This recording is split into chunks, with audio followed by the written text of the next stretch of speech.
नमस्कार मित्रांनो, मी बोलतोय धनंजय लवांडे. तुम्ही बघताय न्यूज आणि व्ह्यूज. तर बऱ्याच दिवसांनी आज मला व्हिडिओ बनवायचा योग आला आहे. कारण मी बिझी होतो. तर आमची जपान टूर चालू होती 15 दिवस.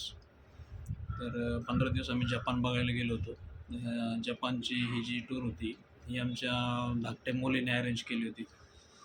तर ह्या वर्षी ती काही डिसेंबरमध्ये इकडे आली नाही पुण्याला. तर त्यामुळं ती म्हणे, "पप्पा, मम्मी तुम्ही जपानला या. मला 15 दिवस सुट्टी घ्यायची आहे. मला पण जपान बघायचं आहे आणि तुमचंही बघून होईल." तर मी तिला म्हटलं, "कशाला एवढा खर्च करते?" म्हटलं, "काही गरज आहे का आपल्याला जपान वगैरे बघायची?" ते म्हटले, "मग पैसे कमवायचे कशाला आपण? जर आपल्याला टूर करता येत नसेल, देश बघता येत नसतील किंवा आपल्याला ते." तर आता मला तिला भेटायचं होतं. मला काय असं जपान बघायला खास असं काही खूप इंटरेस्ट होता, असं काही भाग नाही. पण म्हटलं आता ही जर जपानला येते म्हटलं, तर म्हटलं आपण नाही गेलो तर ती परत नोव्हेंबरपर्यंत आपल्याला भेटणार नाही. कारण ती आता नोव्हेंबरमध्येच येईल इंडियामध्ये. तर मी आपलं लेकीला भेटायचं म्हणून म्हटलं, "ठीक आहे," म्हटलं, "तू म्हणते ती येते," म्हणलं मी. आणि माझा जास्त उद्देश म्हणजे तिला भेटायचं होतं. 15 दिवस म्हटलं तिच्याबरोबर राहता येईल. तर लेक काय असते तुम्हाला सांगायची गरज नाही. ती किती जरी मोठी झाली, सर्व्हिसला लागली, तरी ते माझ्यासाठी ते छोटं बाळच आहे. आणि ती खूप इमोशनल आहे, खूप सेन्सिटिव्ह आहे. तिने सगळे आमची जपानची ट्रिप अरेंज केली. मग आम्ही इथे व्हिसा वगैरे काढला. हडपसरला ऑफिस व्हिसाचं. आमचा पासपोर्ट तर ऑलरेडी होताच. व्हिसाला पण जपान व्हिसाला पण जास्त गर्दी नव्हती. त्यामुळं सगळं व्यवस्थित झालं प्रोसिजर. आम्हाला साधारण दोघांना मिसेसला आणि मला ₹2400 आसपास खर्च आला. आणि व्हिसा मला मग मुंबईवरनं बाय पोस्ट मिळाला. मग व्हिसा झाल्यानंतर मग आमची तयारी चालू झाली. काही छोट्या-मोठ्या गोष्टी घेतल्या.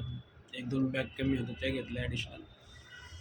आणि मग आम्ही जपानला गेलो. जपानला गेल्यानंतर आम्ही मुंबई एअरपोर्टनं इथून मुंबई एअरपोर्टला कारने गेलो आणि तिथनं मग मुंबई एअरपोर्टवरनं जपानचं जे नरिता जे विमानतळ आहे तिथपर्यंत आमचं तिकीट होतं. तिने तिकीट वगैरे पाठवली होती ईमेलवर. नरिता विमानतळावर आम्ही उतरलो आणि मग ती तिकडनं अमेरिकेतनं आली आणि मग आमची तिथं गाडी झाली. आणि मग तिने सगळं आम्हाला जे जपान आहे हे Googleवर दाखवलं सगळं. Googleवर म्हणजे Googleची हेल्प घेऊन, की जपानी लोकांना जपानी भाषा सोडून दुसऱ्या भाषा जास्त येत नाहीत. त्यामुळं त्यांना आपण इंग्लिशमध्ये बोललं तर त्यांना 1-2 वाक्य समजतात, पण ते पूर्ण इंग्रजी त्यांना समजत नाही. त्यामुळे त्यांनी Googleचा आधार घेतला, काही Google ट्रान्सलेटरचा आधार घेतला आणि आम्हाला 15 दिवस पूर्ण जपान कुठेही न डगमगता, न चुकता दाखवलं. तर हे आता जी नवीनची पिढी आहे ही इतकी शार्प आहे, की त्यांच्याकडे जर मोबाईल असेल आणि इंटरनेट असेल आणि जर समजा त्यांना जर तुम्ही क्रेडिट क्रेडिट कार्ड किंवा डेबिट कार्ड जर त्यांच्याकडे असेल, तर ते जगामध्ये एकटे कुठेही फिरू शकतात. तर ते आमच्या कन्येने आम्हाला 15 दिवस सगळं दाखवलं. तिने हॉटेलचं बुकिंग वगैरे केलं होतं. मग आम्ही 2-3 शहरामध्ये मुक्काम केले. तर आपण कंटाळा करतो बाहेर जायचं. पण माझं तर असं आता मत झालं आहे, की प्रत्येकाने परदेशाची वारी एकदा केलीच पाहिजे. परदेशाची वारी का केली पाहिजे, की जगामध्ये काय चाललं आहे हे आपल्याला समजतं. आपण भारताच्या समस्या, महाराष्ट्राच्या समस्या, गावाच्या समस्या, गल्लीतल्या समस्या ह्याच्यातच अडकून बसलेलो असतो. बाहेरच्या देशांनी किती प्रगती केली, त्यांच्या चांगल्या कोणत्या गोष्टी घ्यायला पाहिजे, हे बघण्यासाठी तरी कमीत कमी परदेशवारी केली पाहिजे. आमची मोठी कन्या संयोगिताने आमची अमेरिकेची ट्रिप अरेंज केली होती. तिने पण आम्हाला 1 महिना तिथं अमेरिकेत ठेवून तिच्या खर्चाने सगळं आम्हाला अमेरिका दाखवलं होतं. तर तिच्या खर्चाने मी ह्यासाठी म्हणतोय, की हे जे आपण मुलांना लहानाचं मोठं करतो, त्यांना चालायला शिकवतो, शाळेत घालतो आणि तीच मुलं मग आपण म्हातारं झालं किंवा आपलं वय झालं, की मग ते तुम्हाला कसे आधार देतात, रिटायरमेंटनंतर कसे आधार देतात. तर ह्याचा मला अभिमान वाटतोय. तर मुलांवर इन्व्हेस्ट करा, मुलांच्या शिक्षणावर इन्व्हेस्ट करा. मुलांच्या शिक्षणाला जो खर्च होतो तो कधीच वाया जात नाही. आम्ही तर कधीच मागं-पुढं बघितलं नाही दोघींच्याही शिक्षणासाठी. आता मला दोन्ही कन्याच आहेत. पण मी असं कधी म्हटलं नाही, की मुलांमध्ये आणि तिच्यामध्ये असं कधी भेदभाव असं मी समजलंच नाही काय.